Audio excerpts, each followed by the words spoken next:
कांग्रेस की कथित tool kit पर बीजेपी हमलावर है। सौम्या वर्मा का नाम लेकर सामने आई है बीजेपी के मुताबिक सौम्या ने टूल किट बनाई। राहुल गांधी के साथ सौम्या की तस्वीरें भी शेयर की गई हैं। राहुल और सोनिया गांधी से बीजेपी ने जवाब मांगा है और कांग्रेस ने फिर कहा है कि गुमराह कर रही है बीजेपी।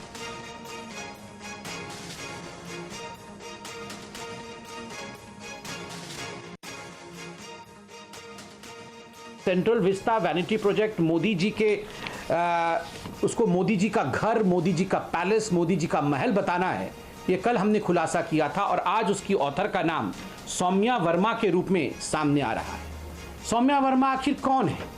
आप उसके मैडम के Facebook profile, social media profile इत्यादि में जा सकते हैं, जो मैं आपको दिखा रहा हूं, और उसमें स्पष्ट रूप से लिखा गया है कि सौम्या वर्मा जो है वो office of professor MV Rajeev Gowda, member of parliament, उनसे वो कनेक्टेड है। अर्थात जो AICC रिसर्च विंग है, जिसको कि हेड प्रोफेसर गौड़ा करते हैं, उनके रिसर्च विंग के साथ वो कनेक्टेड है।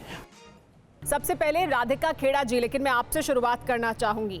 एक बड़ा आरोप कांग्रेस पार्टी पर लगाया जा रहा है और बीजेपी का कहना यह है कि आपदा में अवसर तलाशते तलाशते आप देश की भी भूल गए कि देश की कितनी जो प्रतिष्ठा है, देश का नाम जो है वो दुनिया में किस तरह से बदनाम हो रहा है प्रधानमंत्री नरेंद्र मोदी को बदनाम करने के लिए। तो क्या कांग्रेस को यह लगा कि आपदा में अवसर है राजनीति आगे बढ़ाने के लिए?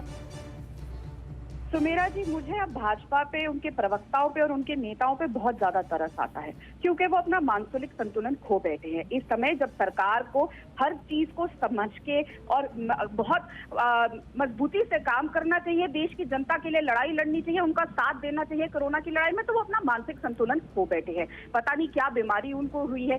देश क्या मांग रहा है, जनता क्या मांग रही है? जनता मांग रही है ऑक्सीजन, जनता मांग रही है दवाई, जनता मांग रही है कोरोना के टेस्ट, जनता मांग रही है कोरोना के वैक्सीनेशन, वेंटिलेटर बेड, जनता मांग रही है दवाई दीजिए, जनता मांग रही है हमें सांस लेने दीजिए, हमें जीने दीजिए। लेकिन बदले में क्या मिल रहा है? फर्जीवाड़ा, झूठ और खेल। और एक ये नौटंकी, हर रोज ये टीवी पे आ जाते हैं एक अजीब सा कागज लेके। मैं भी एक कागज लेके बैठ जाती हूँ और उस पर लिख देती हूँ संबित पात्रा साहब जो आज पे प्रेस वार्ता कर रहे हैं, और जैसे इन्होंने छापा है हम भी कर देते हैं, या आपके भी लेटर हेड पे ये किया जा सकता है। ये पूरी देश की जनता जानती है और सब जानते हैं। तो मेरा जी, आप तो कोरोना से संक्रमित रही हैं और आप समझ रही है कि जब कोरोना होता है तो क्या हालत होती है, ना सिर्फ मरीज की। राधिका जी देखिए, मैंने आपको बीच में नहीं टोका, आपने अपनी पूरी बात रखी, लेकिन मैंने आपसे एक सीधा सवाल पूछा था। मेरा बहुत ही लिमिटेड पॉइंट था, वो ये कि मोदी से जोड़ना, प्रधानमंत्री नरेंद्र मोदी से कोरोना को, इंडियन स्ट्रेन इसे कहना, इस तरह की बातें देश के बाहर दूसरे अखबारों और दूसरे पत्रकारों के जरिए पूरी दुनिया में फैलवाना, अगर किया जाएगा, जो आरोप है बीजेपी का, तो ये बहुत गंभीर आरोप है।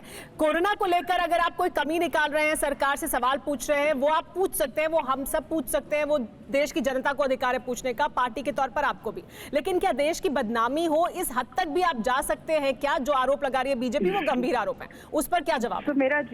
तो मेरा जी भाजपा का तो काम ही है आरोप लगाना, खिल्ली उड़ाना, फर्जीवाड़ा करना। मैं फिर दोहराऊंगी, देश की जनता को क्या चाहिए? देश की जनता को इलाज चाहिए, दवाइयां चाहिए, वैक्सीन चाहिए।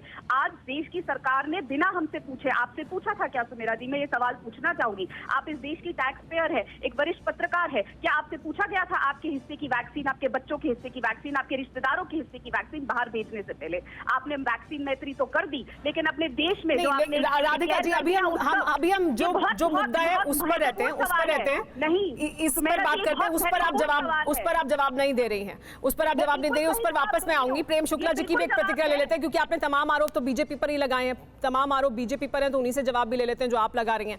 प्रेम शुक्ला जी, लेकिन एक बड़ा सवाल है, वो बड़ा सवाल ये कि क्या सरकार को अपनी एनर्जी, सरकार के बड़े बड़े नेताओं को, मंत्रियों को अपनी एनर्जी इन तमाम मुद्दों पर खर्च करनी चाहिए ऐसे समय में, जब एक एक ट्वीट, एक एक जानकारी, एक एक लम्हा, एक एक क्षण जरूरी है देश की इस कोरोना के खिलाफ जंग के लिए? तब हम देख रहे हैं कि टूल किट पर लोग आकर प्रेस कॉन्फ्रेंस कर रहे हैं, उस पर चर्चा हो रही है, उसके इर्द गिर्द बातचीत हो रही है, बाकी तमाम बातों से क्या ध्यान भटकाने की कोशिश है? ये जो आरोप लग रहा है उस पर क्या जवाब है?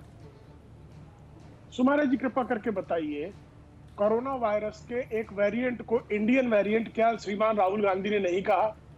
क्या जो टूल किट में जो आरोप लगाया जा रहा है, क्या उसका अमलीकरण कांग्रेस के नेताओं ने नहीं किया? क्या शशि थरूर ने उसको इंडियन वेरिएंट अपने जो है ट्वीट में बोल्ड लेटर्स में लिखकर उसको ट्वीट नहीं किया? क्या यह सत्य नहीं कि उसको मोदी वेरिएंट कहने का काम कांग्रेस के श्रीमान राहुल गांधी की पार्टनर कि पत्नी सोनिया फेलोरे ने नहीं किया, उसको मोदी वेरिएंट नहीं कहा। आप जो है चाइनीज वेरिएंट, तो आज तक आपने चाइनीज वायरस नहीं कहा।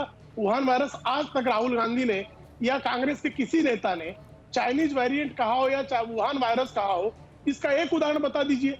और आप इंडियन वेरिएंट कहकर ऊपर से आप ट्वीट करते हैं कि इंडियन वायरस रीचेस स्विट्जरलैंड। अब इसको क्या कहेंगे, देश की बदनामी करनी नहीं है क्या? और इस पर अगर कोई आपत्ति करे तो आप यहाँ वहां की बातें करने लगे इसका। और आप कुंभ को सुपर स्प्रेडर, क्या कांग्रेस के नेताओं ने नहीं कहा? और कुंभ को आप सुपर स्प्रेडर कहेंगे और ईद पर कृपा करके मत कुछ करना। तो ये इस तरह का सांप्रदायिक सोच, जो इसीलिए आदरणीय जगत प्रकाश नड्डा जी ने कहा कि आप विभाजनकारी और सांप्रदायिक सोच, लेकिन इसका प्रदर्शन। लेकिन प्रेम शुक्ला जी, फिर भी मेरा जो लिमिटेड सवाल था उस पर आपने जवाब दे दिया। वो ये कि क्या इस पर हमें इस समय अपनी एनर्जी वेस्ट करनी चाहिए? क्या ये मुद्दा होना चाहिए हमारे राजनीतिक डिस्कोर्स का? अगर किया भी है कांग्रेस पार्टी। देश को कोई बदनाम करे, अच्छा अगर देश को कोई बदनाम करे उसके विरुद्ध कुछ नहीं बोलना चाहिए। देश में आपने उस टूल किट में देखा है कि किस तरह से बेड्स अगर जो है रिजर्व कर लिए जाए और उसके बाद क्राइसिस क्रिएट कर दी जाए, और क्राइसिस क्रिएट कर देने के बाद जब आईवाईसी के हैंडल को वो फिक्र आपकी, सोमवार से शुक्रवार रात 9 बजे सिर्फ TV9 भारतवर्ष पर।